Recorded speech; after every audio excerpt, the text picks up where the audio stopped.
Assalamualaikum warahmatullahi wabarakatuh. Perkenalkan, nama saya Cindy Mentari, Stanbook D1A119069.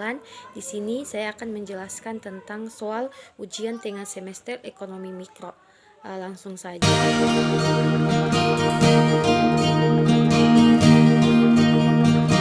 Yang dimaksud dengan agregat demand adalah nilai suatu permintaan pada suatu jenis produk barang dan jasa yang dibuat dalam suatu periode tertentu. Sedangkan agregat supply adalah hubungan antara jumlah barang dan jasa yang ditawarkan dan tingkat harga. Karena perusahaan yang menawarkan barang dan jasa memiliki harga yang fleksibel dalam jangka panjang, tetapi harga kaku dalam jangka pendek. Hubungan penawaran agregat tergantung pada horizon waktu.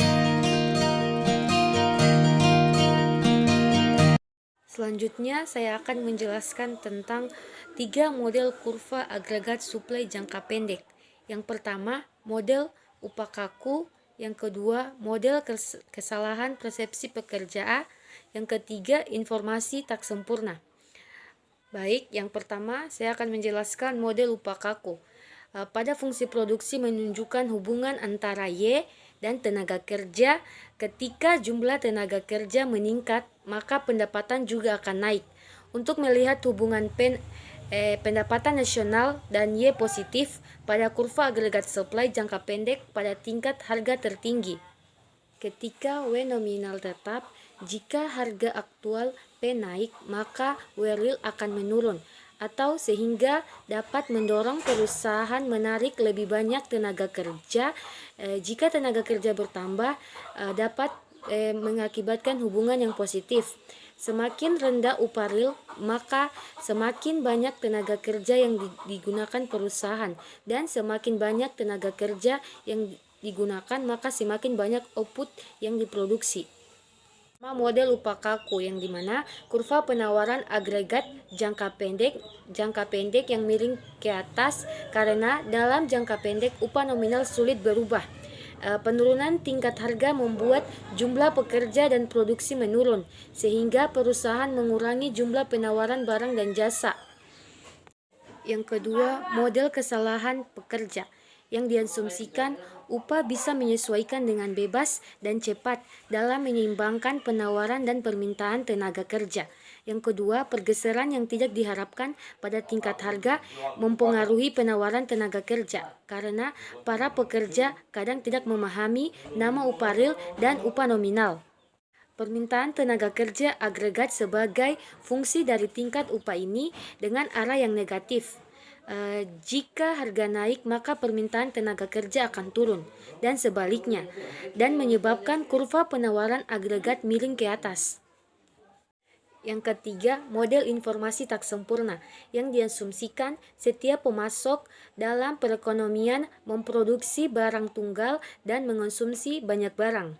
Yang kedua, mereka memantau harga dari apa yang mereka produksi, tetap kurang memantau harga seluruh barang yang mereka konsumsi.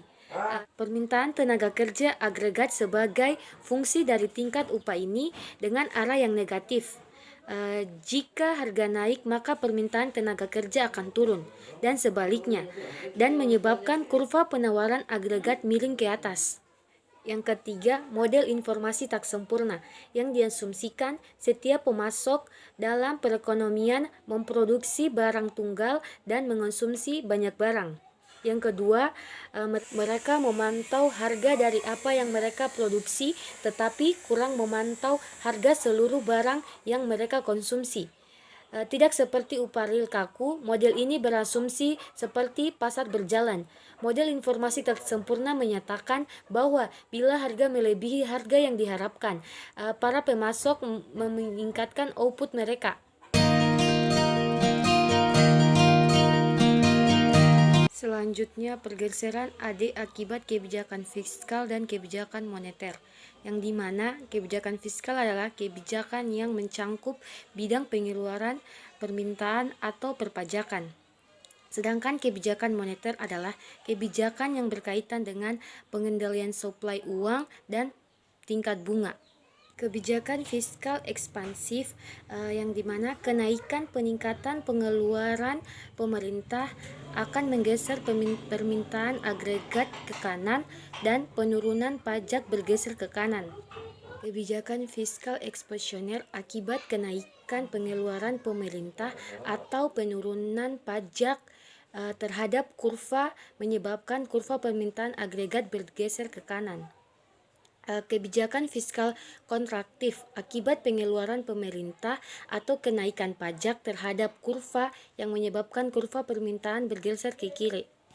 Selanjutnya, kebijakan moneter ekspansif. Akibat kenaikan penawaran uang terhadap kurva, maka menyebabkan pergeseran pada kurva permintaan, sehingga kurva permintaan bergeser ke kanan.